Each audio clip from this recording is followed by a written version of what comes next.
যখন রেপ হতেই হবে শুয়ে পড়ো আর মজা নাও, এই কথাটি আমার নয়, এই কথাটি একটি এমএলএ। এবং এই বোনটি কি বলছে দেখুন, আর ভালো লাগলে ভিডিওটি শেয়ার করবেন আর আমার অন্তত কয়েকটি কথা শুনে যাবেন। ভিডিওটি দেখুন। जब रेप होना ही है तो लेट जाओ और मजे लो। When rape is inevitable, lie down and enjoy it. ये एक एमएलए का स्टेटमेंट है। When rape is inevitable, lie down and enjoy it। जब देश चलाने वालों के लिए रेप मजाक है तो रेप करने वाला क्यों डरेगा? तगड़े होने पे ध्यान दो क्योंकि क्यूट तो कुत्ता भी होता है। আশা করছি আপনারা ভিডিওটি দেখেছেন এবং কি বলল ওই ভদ্র মহিলাটি এবং ওই এমএলএ সাহেব, আপনারা হয়তো বুঝতে পারছেন না অনেকে।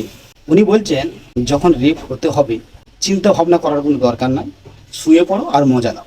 যদি এই কথাটি একটি এমএলএর মুখ থেকে শোনা যায় তাহলে সাধারণ মানুষের মনে কি হবে? এই ধরনের কথাগুলো একটি এমএলএ যদি বলে তার তো সাধারণ মানুষ সাহস পাবেই। কথাটা ঠিক বললাম কি ভুল বললাম আপনারা কমেন্ট করে জানাবেন এবং ভিডিওটি ভালো লাগলে অন্যজনকে দেখার জন্য ভিডিওটিকে শেয়ার করে দিবেন।